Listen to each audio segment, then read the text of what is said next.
இவர்களுடைய அனுக்கிரகம் என்பது மிக முக்கியமானது. எங்கிட்ட யாராவது குலதெய்வம் தெரிஞ்சுக்கணும்னு சொல்லி கேட்டாங்கன்னா, அவங்களுக்கு நான் சொல்லக்கூடிய பதில், இப்போ 4 முறை அந்த விநாயகருடைய கோவிலை வலம் வரணும். ஒரு முறை வலம் வரும்போதும் யாரோ ஒருத்தவங்க சொல்லி நீங்க நம்புவதை விட, தன்னுடைய தகப்பனாரோ அல்லது தாயாரோ அல்லது தாத்தா பாட்டி போன்ற முன்னோர்களோ, நம்ம வீட்டில் ஒரு பெண் தெய்வம் இருக்கு, இப்போ நமக்கு ஒரு பெண் தெய்வம் நம்ம வீட்டில் இருக்குன்றதை தெரிஞ்சுக்கிட்டோம்னா, நான் நல்லா இருக்கணும்னு நினைத்தவர்கள் அவங்க போட்டாவே ஏன் விட்டு பூஜை ரூமில் நான் வைக்கக்கூடாது. ரோடு கிராஸ் பண்ணும்போது ஆக்சிடென்ட் இறந்துட்டார். அப்போ அவர் துர்மரணம் அடைந்துட்டார், அதனால் துர்ராவின்னு சொல்ல முடியுமா? அவர் மகான் ஞானி. இந்த குலதெய்வத்தை நம்ம வணங்குவதை யார் சொன்னாலும் தடை பண்ணக்கூடாது. அப்போ அந்த நந்திக்கும் சிவபெருமானுக்கும் இடையில் இவர்கள் தெய்வ நிலையில் அடையணும்னு சொல்லி நீங்கள் வலிக்கக்கூட அந்த தீபம்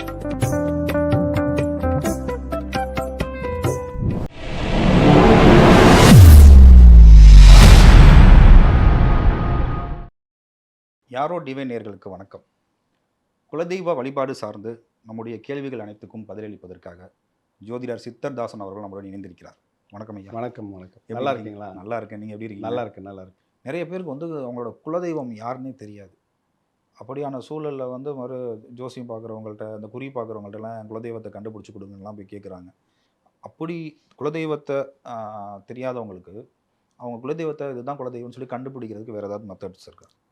அதில் இந்த ஜோசியம் பார்க்குறவங்கள்ட்ட, குறி சொல்கிறவங்கள்ட்ட நாங்கள் போகிறதுல உடன்பாடு இல்லைன்றது உங்களுடைய கருத்து. என்னோட கருத்து அது உங்களுடைய கருத்து. அது பல பேருடைய கருத்தாகவும் இருக்கலாம். ஆனால் ஜோதிடத்தை நுணுக்கமாக பார்க்கக்கூடியவர்கள் அந்த உங்களுடைய குலதெய்வம் இந்த ஊரில் இருக்காங்க, இப்படி இருக்காங்கன்னு சொல்லக்கூடிய திறமை மிக்கவர்களும் கண்டிப்பாக இருக்காங்க. ஜாதகத்தை பார்த்துட்டு அவங்க குலதெய்வம் யாருன்னு கண்டுபிடிக்க முடியும். யார் எந்த ஊரில் இருக்காங்கங்கிறத கண்டுபிடிக்க முடியும். ஆனால் என்ன அளவில், அதாவது நீங்கள் சொன்னதுக்காக அந்த பதிலை சொன்னேன், நிறைய பேர் இருக்காங்கன்ட்டு. ஆனால் என்ன அளவில் எங்கிட்ட யாராவது குலதெய்வம் தெரிஞ்சுக்கணும்னு சொல்லி கேட்டாங்கன்னா, அவங்களுக்கு நான் சொல்லக்கூடிய பதில், நீங்கள் எந்த பகுதியில் வசித்து கொண்டிருக்கிறீர்களோ, எங்கே குடியிருக்கீங்களோ, அங்கே இருக்கக்கூடிய தெரு முனையில் இருக்கக்கூடிய விநாயகர் கோவிலுக்கு பஞ்சமி திதி அன்று சென்று, ஏன்னா உங்கள் குலதெய்வம் ஆண் தெய்வமானு தெரியாது, பெண் தெய்வமானு தெரியாது, ஆனால் குலதெய்வத்துக்கு உகந்த நாள் பஞ்சமி. அதனால் பஞ்சமி திதி அன்று விநாயகர் கோவிலுக்கு சென்று, எலுமிச்சை பழம் விற்கிது இல்லைங்களா கடையில், அது உருண்டையாக இருக்கும், அது நாட்டு எலுமிச்சை அப்படின்னு சொல்லுவாங்க. அதே எலுமிச்சை பழத்தில் கொடி எலுமிச்சைன்னு ஒன்று இருக்கும், நீட்டு சைஸில் இருக்கும். ஆமாம். அந்த கொடி எலுமிச்சை பழத்தை பேரம் பேசாமல் கடையில் வாங்கிட்டு வரணும். அவன் 5 ரூபா சொன்னானா 2 ரூபாய்க்கு தெரியா, அதெல்லாம் இருக்கக்கூடாது. 5 ரூபானா 5 ரூபா, 10 ரூபானா 10 ரூபானா இதில் என்ன பண்ண போகிறோம்? அதை பேரம் பேசாமல் வாங்கிட்டு வீட்டில் நீங்கள் அன்று குளித்து முடித்து சுத்தமான மனநிலையில் அந்த வீட்டிலேருந்து அந்த எலுமிச்சம்பழத்தை எடுத்துகிட்டு போயிட்டு அங்கே இருக்கக்கூடிய விநாயகருடைய பாதத்தில் வைக்கணும். வைக்கும் பொழுது நம் உள்ளங்கையில் அந்த எலுமிச்சம்பழத்தை வச்சு, என் தெருமுனையில் இருந்து எங்களை காப்பாற்றி கொண்டிருக்கக்கூடிய விநாயகப் பெருமானே, நான் என்னுடைய குலதெய்வம் எது அப்படின்றது என்னுடைய முன்னோர்கள் எனக்கு சொல்லலை, அதனால் எனக்கு அது தெரியலை. அதனால் என்னுடைய குலதெய்வம் எதுன்னு கண்டுபிடித்து நீதான்பா எனக்கு கொடுக்கணும்னு சொல்லி விநாயகரை மனசார பிரார்த்தனை செய்து வழிபட்டு விட்டு இந்த எலுமிச்சம்பழத்தை எடுத்துகிட்டு போய் விநாயகருடைய பாதத்தில் வைக்கணும். அங்கே கோவிலுடைய குருக்கள் இருக்காங்களா, அவங்கள்ட்ட கொடுத்து வைக்க சொல்லுங்கள். இப்போது 4 முறை அந்த விநாயகருடைய கோவிலை வலம் வரணும். ஒரு முறை வலம் வரும்போதும் என்னுடைய குலதெய்வம் எங்கே இருக்குன்னு நான் கண்டுபிடிக்கணும், எனக்கு தெரிஞ்சுக்கணும், விநாயகரே நீ என்னை கண்டுபிடிச்சி கொடு என்பதை தவிர வேறு சிந்தனைகள் அந்த இடத்துல இருக்கக்கூடாது. இப்படி பிரார்த்தனை செய்துவிட்டு அங்கே சாஷ்டாங்கமாக நமஸ்காரம் பண்ணி வணங்கிட்டு அங்கே இருக்கக்கூடிய விபூதியை எடுத்து பூசிட்டு அந்த எலுமிச்சம்பழத்தை திரும்பவும் வாங்கிட்டு போயிட்டு வீட்டில் பூஜை ரூமில் வைக்கணும். தினந்தோறும் இரவு படுக்கும் பொழுது எடுத்து தலைமாட்டில் வச்சுட்டு அதே விநாயகரே நான் உன்னை நம்பி வந்தேன், என்னுடைய குலதெய்வத்தை எனக்கு காமி அப்படின்றத பிரார்த்தனை பண்ணிவிட்டு அந்த எலுமிச்சம்பழத்தை தலையில் வச்சு படுத்து தூங்கினால் அதிகபட்சம் 21 நாட்களுக்குள் உங்களுடைய குலதெய்வம் யார் என்பது உங்களுடைய கனவில் கண்டிப்பாக அறிவுறுத்தப்படும். இது பல நூற்றுக்கணக்கான நபர்களுக்கு நடந்த அதிசய உண்மைகள். நீங்கள் இது மாதிரி சொல்லி இந்த மாதிரியான விஷயம் இதுதான். ஆமாம். அதை தவிர வேறு ஒரு மெத்தட் இருக்குது, கொஞ்சம் சிரமமாக இருக்கும். விபூதி வாங்கிட்டு அந்த விபூதியில் பன்னீர் ஊற்றி சின்ன சின்ன உருண்டையாக பிடிச்சி, ஒரு 3 உருண்டை பிடிச்சி, அதுக்கு சந்தனம் வைத்து குங்குமம் வைத்து பூ வைத்து அதை கொண்டு போய் பூஜை ரூமில் வச்சு சிவபெருமானுக்கு பூஜை பண்ணணும். சிவபெருமானுடைய அஷ்டோத்திரம் இருக்குது இல்லையா, அதை சொல்லி பூவை போட்டு சிவபெருமான்கிட்ட பூஜை பண்ணிவிட்டு என்னுடைய குலதெய்வத்தை நான் தெரிஞ்சுக்கணும்னு ஆசைப்பட்றேன், என்னுடைய முன்னோர்கள் சொல்லாமல் போயிட்டாங்க, எனக்கு என்னுடைய குலதெய்வம் இருக்கக்கூடிய ஊர், குலதெய்வத்தினுடைய பெயர் இது தெரியணும், குலதெய்வத்தினுடைய அனுக்கிரகம் கிடைக்கணும் அப்படின்னு சொல்லிட்டு பிரார்த்தனை செய்து 108 முறை அந்த அர்ச்சனை செய்து இதை 21 நாளைக்கு செய்யணும். அந்த 21 நாளைக்கு பிறகு அந்த உருட்டி வச்சுருந்தங்கள சந்தன விபூதி, சந்தன குங்குமம் வைத்த உருண்டை, இதை எடுத்து நாம் நெற்றியில் பூசிக்கொள்ள வேண்டும். இப்போ குலதெய்வம் கண்டிப்பாக நமக்கு தெரியும். எப்படி தெரியும்? கனவில் தான் தெரியும். அந்த மெத்தட்லையும் கனவுல தான், இந்த மெத்தட்லையும் ஆமாம். நான் யாரோ ஒருத்தவங்க சொல்லி நீங்கள் நம்புவதை விட, அல்லது நீங்கள் முன்கூட்டி சொன்னீங்க இல்லையா, இன்னும் நிறைய பேர் குறி சொல்கிறாங்க எனக்கு உடன்பாடு இல்லைன்ட்டு. அப்படி உடன்பாடு இல்லை என்று மனது சஞ்சலப்படுவதை விட நமக்கே கனவுல வந்து தெரியுது இல்லையா, அப்படி தெரிஞ்சுக்கலாம். ஆனால் அரசல் புரசாகவோ எனக்கு சரியாக ஞாபகம் இல்லை அப்படிலாம் இல்லை. சாட்சாத் நமக்கு ஒரு திரைப்படம் மாதிரியே ஓடும். அந்த குலதெய்வம் இங்கே தான் இருக்குன்றது தெரிய வரும். இப்போ வந்து இப்போ நம்ம நிறைய பேரோட வீட்டுகளில் பார்த்தீங்கன்னா ஒரு பெண் தெய்வம்னு சொல்லிட்டு ஒரு விஷயம், அவங்க குடும்பத்திலேயே பிறந்திருப்பாங்க, சிறு வயதில் இறந்துருப்பாங்க, அவங்க வந்து தெய்வமாக இருக்காங்க, பெண் தெய்வம் அந்த வீட்டில் இருக்குன்னு சொல்லிலாம் சொல்லுவாங்க, நிறைய ஜோதிடர்கள்லாம் சொல்லுவாங்க. அதையும் வழிபாடும் செய்வாங்க, வழிபடுறதுக்கு வந்து சில மெத்தட்லாம் வச்சுட்டு வழிபாடும் செய்வாங்க. அப்படி வந்து இந்த பெண் தெய்வம் வந்து ஒரு தெய்வமாக அவங்க வீட்டில் இருக்குது அப்படிங்கிற ஒரு விஷயத்தை எப்படி கண்டுபிடிக்கிறது, அவங்கள எப்படி வழிபடுறது? பெண் தெய்வம் வீட்டில் இருக்குங்கிறது கிட்டத்தட்ட எல்லாருக்குமே தெரிஞ்ச விஷயமாக தான் இருக்கும். தன்னுடைய தகப்பனாரோ அல்லது வந்து தாயாரோ அல்லது வந்து தாத்தா பாட்டி போன்ற முன்னோர்களோ நம்ம வீட்டில் வந்து ஒரு பெண் தெய்வம் இருக்குது ம். அப்படின்னு சொல்லுவாங்க. ஒரு ஒரு ஊருக்கு தகுந்தாற் போல் அந்த பாஷைகள் மட்டும் வேறுபடும். பெண் தெய்வம், குடும்ப தெய்வம், கன்னி தெய்வம், பாவாடைக்காரி அல்ல பூவாடைக்காரி இப்படி சொல்லுவாங்க. விஷயம் ஒன்று தான். அப்போ இவர்கள் தெய்வத்திற்கு இணையாக வாழ்ந்தவர்கள், அதை பாலப்பருவத்திலேயே அவர் அம்மை போட்டு கொழுந்திருப்பாங்க அல்லது வேறு விதமான காரணங்களில் இறந்திருப்பார்கள். அப்போ அவர்களுக்கு நாம் வந்து வழிபாடு பண்ணும் பொழுது அந்த குடும்பம் சிறந்து விளங்கும். சரி, இவங்களுக்கு வந்து என்றைக்கு வழிபாடு பண்ணுறது? கண்டிப்பாக பௌர்ணமி அன்று தான் வழிபாடு செய்ய வேண்டும். ஒரு மாதமும் பண்ணலாமா?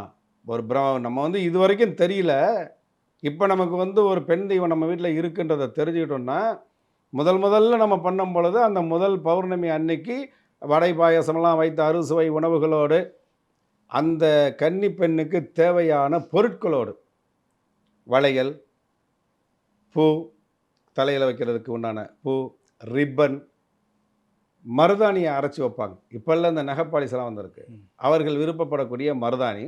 அதில் இன்னொரு சூட்சமும் இருக்குது. மருதாணியை வைத்து நாம் வழிபடும் பொழுது மகாலட்சுமி தெய்வத்தினுடைய அனுக்கிரகம் கிடைக்கும். அப்போ இந்த மருதாணி மற்றும் அந்த கன்னிமார்களுக்கு தேவையான எத்தனை விதமான பொருட்கள் உங்களால் வைக்க முடியுமோ அதை எல்லாத்தையும் வச்சுட்டு சாயந்தரம் 6 மணிக்கு பிறகு சாமி கும்பிட்டு நைவேத்தியம் பண்ணிவிட்டு இந்த கற்பூர ஆரத்தியை நிலாவுக்கும் காட்ட வேண்டும். பௌர்ணமிக்கு அன்று நிலாவுக்கும் காட்டிட்டு திரும்ப வீட்டில் வந்து பிரார்த்தனை பண்ணிவிட்டு குடும்பத்தோட மகிழ்ச்சிகரமாக அந்த சாப்பாடை சாப்பிட்டுட்டு வீட்டை விட்டு வெளியில் போகாமல் எல்லோரும் வீட்டில் வந்து நிம்மதியாக படுத்து தூங்கும் பொழுது அவர்களும் கனவில் வருவார்கள். இதையும் பல பேருக்கு வந்து நான் சொல்லி உணர்ந்திருக்கிறார்கள். இவர்களுடைய அனுக்கிரகம் என்பது மிக முக்கியமானது. வீட்டில் சின்ன விஷயமா இருந்தாலும் யாருக்காவது கனவு மூலமாகவோ நினைவுகள் மூலமாகவோ அறிவுறுத்தல் மூலமாகவோ இவர்கள் காட்டி கொடுப்பார்கள். அதனால் வந்து இவர்களை நம்ம வணங்குவதற்கு தேவையான நாள் பௌர்ணமி. அவங்களோட அதாவது இப்போ அவங்க இருந்து மறைஞ்சு போன ஒரு நாட்கள்னு ஒரு விஷயம் இருக்கும்ல, ஸோ அதை ஒட்டி வர்ற பௌர்ணமி மாதிரி இது பண்ணலாமா, இல்லை ரெகுலராகவே பௌர்ணமி கும்பிடலாம்? அதாவது சாதாரணமாக இறந்து போனவர்களுக்கு நம்ம திதி தர்ப்பணம் கொடுத்துட்றோம். இவர்கள் தெய்வத்தினுடைய வடிவுக்கு நம்ம போகிறதுனால எப்போ அவங்க தெய்வத்திற்கு இணையானவர்களாக மாறுகிறார்களோ அப்போது அவர்களுக்கு நம்ம திதி தர்ப்பணம் செய்ய வேண்டிய அவசியம் இல்லை.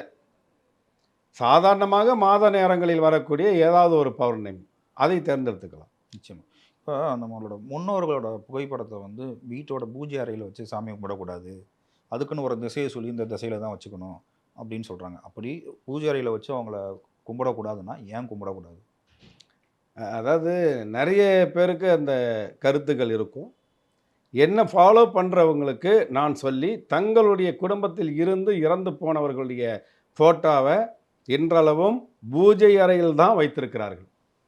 பூஜை அறையில் நீங்கள் வைக்க சொல்கிறீங்க சார்? இவங்க என் வீட்டில் இருந்தாங்க சார். என் வீட்டில் என்னுடைய அப்பா, என்னுடைய அம்மா, என்னுடைய தாத்தா, என்னுடைய பாட்டி, என்னுடைய கணவன், என்னுடைய மனைவி என் மீது பற்று பாசம் பிரியமாக இருந்து நான் நல்லா இருக்கணும்னு நினைத்தவர்கள். அவங்க போட்டாவே என் வீட்டு பூஜை ரூமில் நான் ஏன் வைக்கக்கூடாது? சரி. கண்டிப்பா வந்து நம்ம பூஜை அறையில வச்சு கும்பிடலாம். அப்படிதானே? நான் சார் இப்போ என்கிட்ட கேட்டாங்க, நான் கேட்குறேன் சார், அகால மரணம் அடைந்து விட்டால் அவர்களை என்னன்னு சொல்லுவோம்? ஒருத்தங்க அகால மரணம் அடைந்துட்டான், அவங்க இறந்ததுக்கு பிறகு அவங்களுடைய ஆன்ம நிலையை பற்றி என்ன பேசுவோம்? துர்ஆவின்னு சொல்லுவாங்க. துர்மரணம்ங்கனால துர்ஆவிங்கிற மாதிரி ஏதாவது சொல்லுவாங்க. அதே நான் எழுதின பல புத்தகங்கள் எழுதியிருக்கேன். இறப்பை வைத்து அவர்கள் துர்ஆவி, துர்மரணம்னுலாம் சொல்லக்கூடாது. பெரிய பெரிய மகான்கள், முனிவர்கள் எல்லாம் கூட வந்து ஆக்சிடென்ட்டில் இறந்துருக்கிறாங்க. இந்த பாண்டிச்சேரி ஈசிஆர் பக்கத்தில் போகும்போது அங்கே ஒரு பெரிய ஞானி சூரியனுடைய சக்திகளை வாங்கி அதை மற்றவர்களுக்கு கொடுத்து பல பேருடைய வியாதிகளெல்லாம் காப்பாற்றின அளவுக்கு மகிமை வாய்ந்தவர். ரோடு கிராஸ் பண்ணும்போது ஆக்சிடென்ட் இறந்துட்டார். அப்போ அவர் வந்து துர்மரணம் அடைந்துட்டார், அதனால் துர்ஆவின்னு சொல்ல முடியுமா? அவர் மகான் ஞானி, அவ்வளோதான். அப்போது இந்த நாட்டுக்கு சுதந்திரம் வாங்கி கொடுத்தவர் யார்? மகாத்மா காந்தி இல்லையா? அவர் கடைசியாக வந்து சுட்டு தானே கொண்டுட்டாங்க. ஆமாம். இப்போ அவருடைய புகைப்படத்தை ரூபா நோட்டில் போட்டிருக்காங்கல்ல, அந்த ரூபா நோட்டை நாம் பாக்கெட்டில் வச்சுருக்குறோம்ல. அப்போ ரொம்ப துர்மரணம் அடைந்து விட்டார், அதனால் வந்து அந்த படத்தை வந்து நம்ம பாக்கெட்டில் வைக்கக்கூடாது, யாரையும் சொல்ல சொல்லுங்களேன். எல்லாத்துக்கும் அதான காசு தானே. சாமி கும்பிட போகிறோன்னா கூட கொண்டு போய் படையலில் போகும்போது நம்ம காசு வச்சோன்னா கும்பிட்றோம். அந்த ஃபோட்டோவை தானே வைக்கிறோம். பொருள் இல்லாதவருக்கு இவ்வுலகம் இல்லை. சூழ்ச்சியின் காரணமாக சம்பாதிக்கிறதுக்காக சில பேர் அப்படி மிகைப்படுத்தி திசை திருப்பினத்தை. முதல்ல குலதெய்வத்தை பற்றி பேசணும்ல. ஒரு வீட்டில் ஒரு மரணம் அடைந்து விட்டால், ஒரு மரணம் நிகழ்ந்து விட்டால், ஒரு வருஷத்துக்கு குலதெய்வ கோயிலுக்கே போகக்கூடாதும்மா. இல்லை, அதுக்கு என்ற கேள்வி இருக்கு. இருப்பான். தந்தை இறந்தா அது 1 வருஷத்துக்கு, தாய் இறந்தா 6 மாசத்துக்கு தீட்டுன்றாங்க. இல்லை, அது கான்செப்டே வேற. நீங்கள் மறந்துடாமல் அதை கேளுங்க, மறுபடியும் நான் உங்களுக்கு சொல்கிறேன். ஆனால் ஒரு வீட்டில் ஒருவர் இறந்து விட்டால் ஒரு வருடத்துக்கு நீ குலதெய்வ கோயிலுக்கு போகக்கூடாதுப்பா சொல்கிறான்ல. அது அவன் மறுபடியும் பார்த்தீங்கன்னா அந்த 1 வருஷம் கழித்து அவன் வீட்டில் வேறு ஏதாவது பிரச்சனையாக இருக்கும்.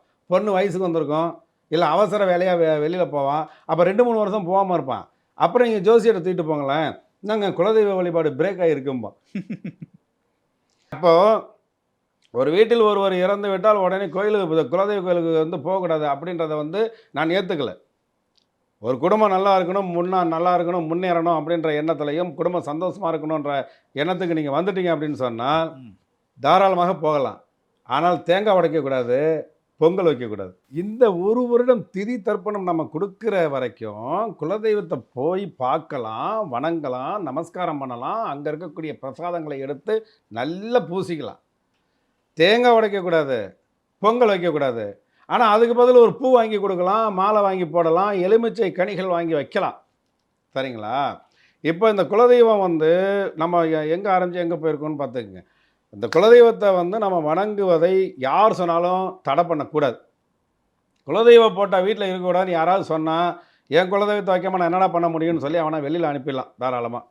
அதுக்கு அடுத்தது, நம் வீட்டில் இறந்து போன, நம் மீது அக்கறை கொண்ட நம்முடைய முன்னோர்கள் அல்லது நம் குடும்பத்தினுடைய உறுப்பினர்கள், அவர்கள் இறந்து போனதற்கு பிறகு அவர்கள் போட்டாவை நாம் கண்டிப்பாக நம்ம வீட்டு பூஜை அறையில் வைக்கலாம்.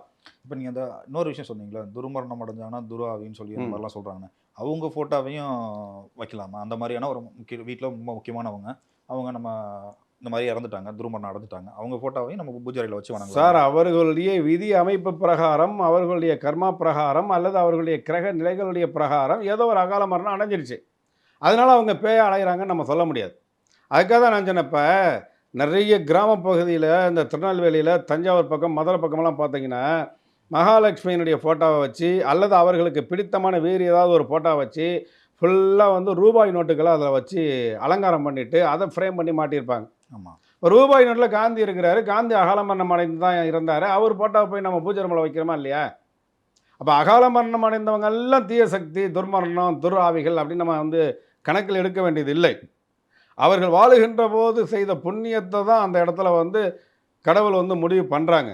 இன்னொன்று, துர்மரணமே அடைந்தாலும் என் குடும்பத்தில் இருக்கிறவன், அப்போ நான் வந்து அப்படியே விட்டுற போகிறது கிடையாது, அவருக்கு ஆன்ம சாந்தி பரிகாரம் அப்படின்றத பண்ணுறோம். இந்த ஆன்ம சாந்தி பரிகாரம் செய்ததுக்கு பிறகு அதுக்கு பல வழிமுறைகள். காசி போகலாம், ராமேஸ்வரம் போகலாம், கயா போகலாம், அல்லது திருவாரூரில் போயிட்டு மோட்ச தீபம் ஏற்றலாம், அல்லது தனக்கு தெரிந்த வேண்டியப்பட்ட குருக்களை விட்டு அவங்களுக்கு வந்து தேவையான ஆன்ம சாந்தி பரிகாரங்களை செய்யலாம். இல்ல அனாதை ஆசிரமங்களுக்கு போயிட்டு யாரோ 10 பேருக்கு போர்வை வாங்கி தரலாம், சாப்பாடு வாங்கி கொடுக்கலாம், அவர்களுக்கு தேவையான மருத்துவ செலவுகளை செய்யலாம். இப்படி அவர்களுடைய ஆன்மா சாந்தி அடைகிறதுக்கு எத்தனையோ வழிமுறைகள் இருக்குது. அதெல்லாம் நம்ம வந்து செய்கிறோம். அப்படி செய்ததுக்கு பிறகு அவர்கள் இறைநிலை அடையணும் அப்படின்றதுக்காக நம்ம என்ன பண்ணணும்னா, ஒரு மாதமும் வரக்கூடிய பௌர்ணமி அன்று அல்லது அமாவாசை அன்று, அதற்கு முந்திய வரக்கூடிய பிரதோஷ நாட்களை நீங்கள் கணக்கில் எடுத்துக்கணும். அந்த பிரதோஷம் அன்னைக்கு உங்கள் வீட்டிற்கு பக்கத்தில் இருக்கக்கூடிய சிவன் கோயிலுக்கு போங்க. அங்கே நந்தீஸ்வரருக்கும் சிவபெருமானுக்கும் நடுவில் யார் இறந்து போனார்களோ அவர்களை நினைத்து அவர்களுடைய பேரை சொல்லி அவர்கள் தெய்வ நிலையை அடையட்டும், இறைவனோடு இரண்டரை கலக்கட்டும்னு மானசீகமாக பிரார்த்தனை பண்ணி ஒரு விளக்கு போட்டுட்டு வெளியில் வந்து உங்களால் முடிஞ்ச 10 பேருக்கு சாப்பாடு வாங்கி கொடுங்க. 10 பேருக்கு மேலே 2 பேர் வாங்கி கொடுங்க. எதுவுமே முடியல, கொஞ்சோண்டு சாப்பாடு எடுத்து காகத்துக்கு வைங்க. அப்போ அந்த நந்திக்கும் சிவபெருமானுக்கும் இடையில் இவர்கள் தெய்வ நிலையில் அடையணும்னு சொல்லி நீங்கள் வலிக்கக்கூட அந்த தீபம் அவர்களை இறைநிலைக்கு அழைத்து செல்லும். அப்போ இவர்கள் நம்ம வீட்டு பூஜை ரூமில் இருக்கும்போது அவர்களும் இறைவனுக்கு இரண்டரை கலக்கும் பொழுது, அப்போ நமக்காக நம்மளுடைய துன்பங்கள் தீர, நம்மளுடைய துயரங்கள் தீர, நம்மளுடைய வேதனைகள் தீர, நாம் கையேந்தி இறைவன்ட்ட நிற்கிறதை தாண்டி அவங்க போயிட்டு இறைவன்ட்ட கையேந்தி நிற்பாங்க. எங்கேயோ ஒரு இடத்துல நான் துன்பம் அடைந்தேன், ஆவியாக அலைஞ்சேன். என் குடும்பத்தில் உள்ளவங்க எல்லாமே எனக்கு அந்த ஆன்ம சாந்தி பரிகாரம் பண்ணி, திதி பண்ணி, தர்ப்பணம் பண்ணி, புண்ணிய லோகத்துக்கு அனுப்பி, இறைவன்ட்ட பேசக்கூடிய அளவுக்கு என்னுடைய ஆன்மாவை உயர்ந்த நிலைக்கு கொண்டு போயிட்டுருக்கிறாங்க. தெய்வீக ஆன்மாவாக மாற்றிருக்காங்க. அவங்க நல்லா இருக்கிறதுக்கு அனுக்கிரகம் பண்ணு கடவுளேன்னு சொல்லி நமது முன்னோர்கள் அவங்கள்ட்ட போய்ட்டு நின்று கையேந்தும் போது நம்மளுடைய வேலைகள் மிக மிக சுலபமாக முடியும். அதனால் அவங்க போட்டாவே நீங்கள் பூஜை ரூமில் வைங்க, தப்பு இல்லை. இப்போ நீங்கள் கொடுத்த அந்த நேரத்துக்கும் இந்த நேர்காணலுக்கும் ரொம்ப நன்றி. நன்றி.